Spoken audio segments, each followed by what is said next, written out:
Hindi mawawala sa lutuan ko. Yan, imikos-mikos lang po yan. Halo-haloin lang po. Tapos konting melted butter. Pampalasa din po yan. Tsaka kikintab siya lalo. Yan, imikos-mikos lang po. Yan, ibuhos na lahat yung ating butter.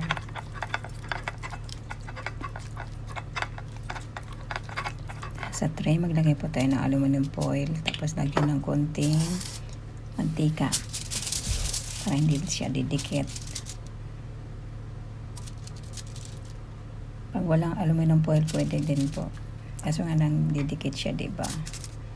Mahirapan kayo maghugas. Ayan, arrange lang po natin.